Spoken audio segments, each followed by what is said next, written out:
You asked, and this is me answering.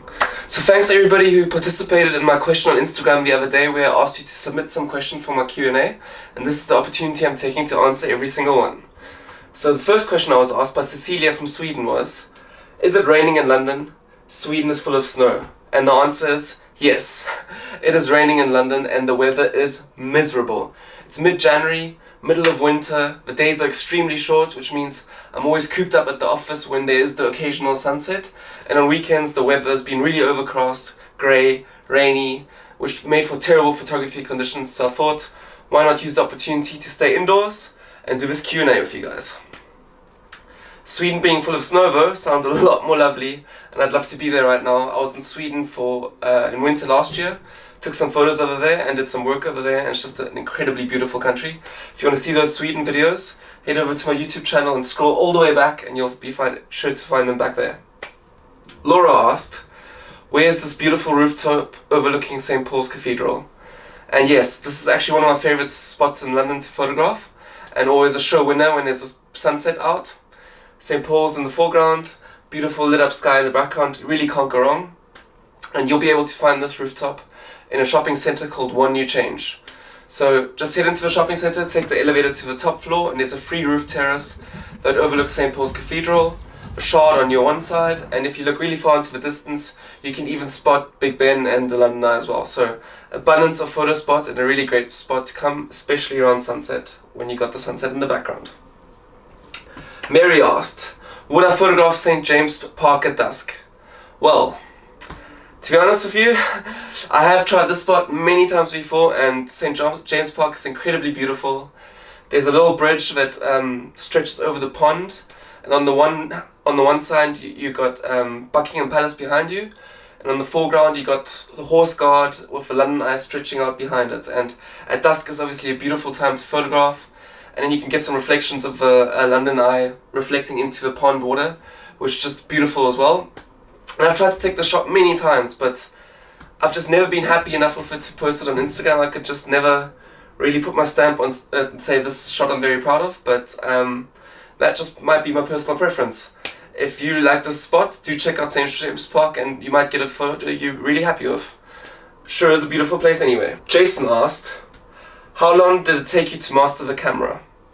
Well, I think the honest answer is I don't think I've mastered the camera yet. There's so many things I've yet to learn, and so many things I'm learning as I'm going along, and I think that's really the exciting part about photography, that yeah, as good as you are and the better you're becoming, there's always more to learn and more to grow into, and that's just exciting, and that really keeps me going as well to keep mastering it. But I'd rephrase the question as how long did it take me to feel really comfortable around manual settings perhaps?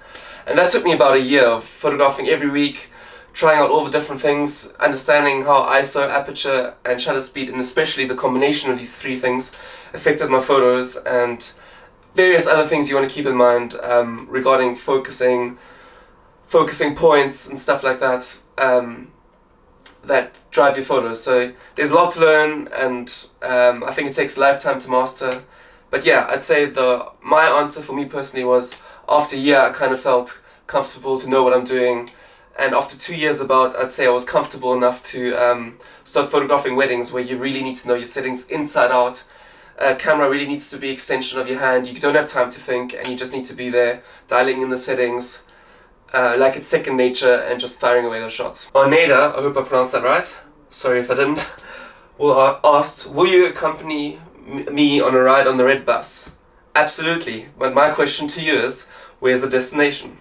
JJ and Baby Angel had a very similar question, so I grouped that together.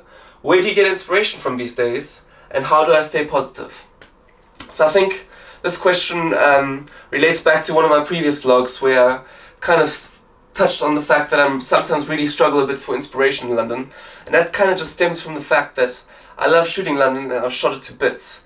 So every time I go out shooting in London, unless it's a special invitation where I got invited to a skyscraper or something I ordinarily wouldn't have access to, the question isn't what new place do I want to try out and shoot, the question is more, what place do I want to go and shoot yet again?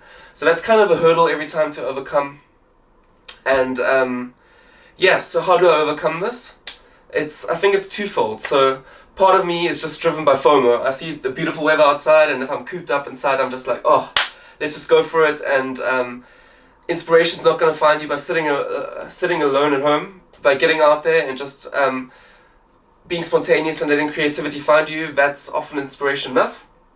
And the other huge inspiration I have at the moment, and my biggest passion project, is this YouTube vlog right here and sharing my journey together with you guys. So, despite having taken all these photos in London already, time and time again, I haven't taken all of them and shown you guys the journey along the way of taking these photos. So, my new challenge isn't so much taking the photos at the moment. Of course, I'm continuing to do that.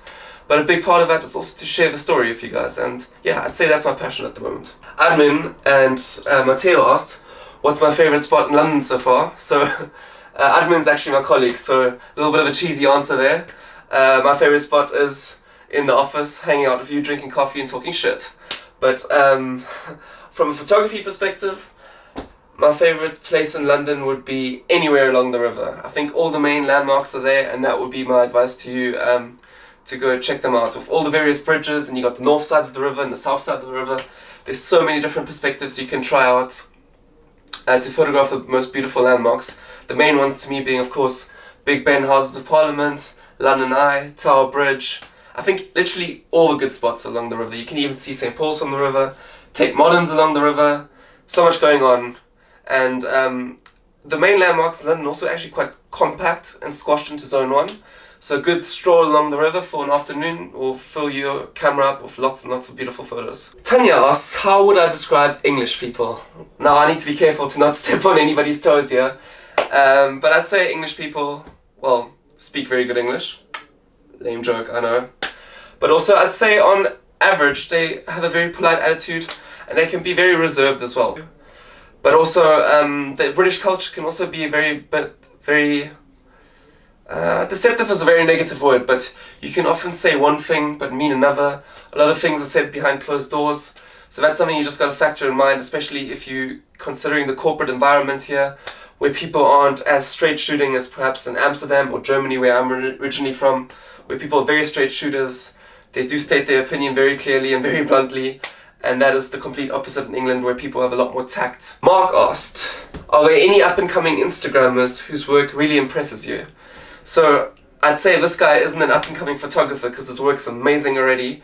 I'd say he is an up-and-coming Instagrammer though, because the number of followers he has is in no way reflective of his skill level and the dedication and effort he pours into every single one of his photos. He should be having a lot more followers on Instagram, and I'd say huge shout out to Tom Bateman.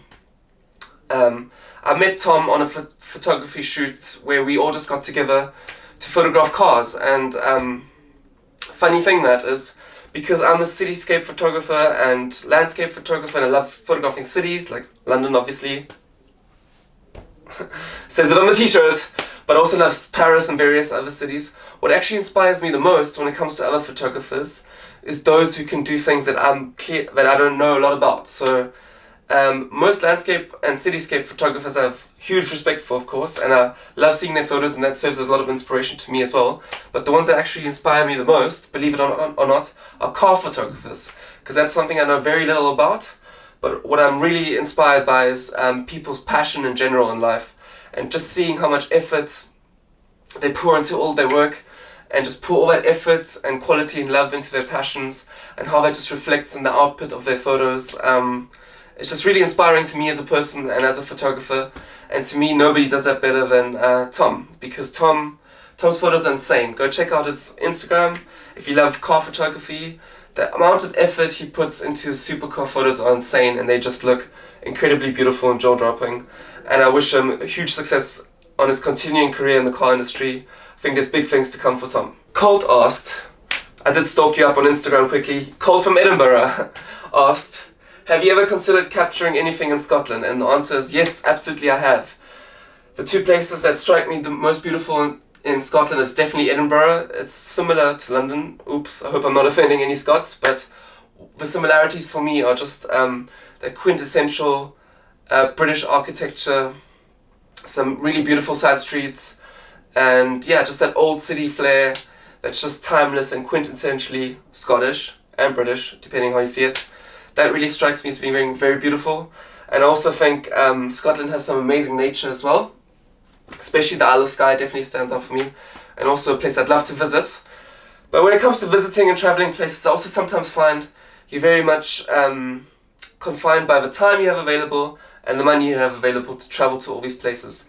And in London we're very spoiled in that regard, not in terms of time because we're always very busy, but when it comes to travel destinations, because we have 5 airports with lots of low-cost airlines competing with each other, and often I find places like Amsterdam, Barcelona and various other places all over Europe are really competing with Scotland and places here in the UK for affordability and awesome destinations to see. So at the moment I've been more veering into heading onto mainland Europe, but in the future I'd love to check out Scotland as well. Abdel asked, what's my dream? So, wow, such a deep question, I guess deserves a deep answer. And yeah, steering away from photography, I think my dream is to be happy, simple as that. And when it comes to happiness, I find people in their very nature tend to be very unhappy.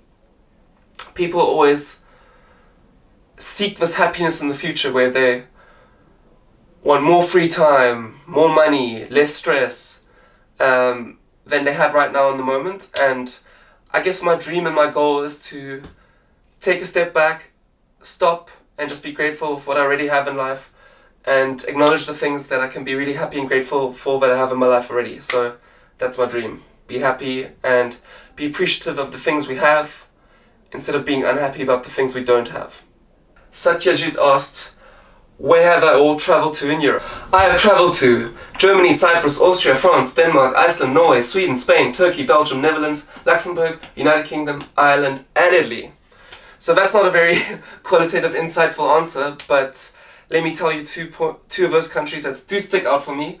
And I'd just say the most beautiful of these countries to photograph, especially when it comes to landscapes, is by far Norway. I went to Lofoten Islands last year in the summer, and that nature is just absolutely breathtaking. So beautiful in fact that I've just since the day we left, Antoine and I, my good friend, we've already decided we're going back this summer and can't wait to be back. And I'll turn that question right around. Instead of saying, these are all the countries I have been to, where are all the countries I'd love to go to? And on a similar note, the Alps in Switzerland just look incredibly breathtaking, and I'd love to take my camera out there, hike up those mountains and catch some beautiful alpine views with some snow-capped mountains and some glacier lakes. That would just be the dream for me. As well as those cute houses in the foreground as well. Can't go wrong with those. So that's definitely a future travel goal of mine, Switzerland. And the final question by Joseph is, do I have any tutorials? And the answer is absolutely yes, I do. If you scroll through my YouTube channel, you'll find lots of tutorials specifically on Lightroom and Photoshop, but also various tutorials around shooting techniques out in the field, like focus stacking and all kinds of other tutorials I've done in the past. And I plan to do a lot more future tutorials and upload them right here on this YouTube channel. So in order for you guys to not avoid missing out on any of those future tutorials, I'd recommend hitting that subscribe button below, and you won't be missing out on any of these future videos. So that's all from me from this Q&A. Thanks for sticking through all the way to the end, and yeah, it was fun for me to share a bit more about what drives me as a person, and I hope that was nice to listen to at least. So yeah, I hope you learned a little bit more about me, and I can't wait to continue sharing my story with you going forward as I continue to photograph London and show you guys the story behind my photos and everything I do, and what continues to drive my passions and inspires me to give with you guys. So that's all from me. Drop a thumbs up button below, because that does help this video get seen by a lot more people and does help this channel grow. So I appreciate your love in that regard, and I can't wait to see you in a future video. Bye for now.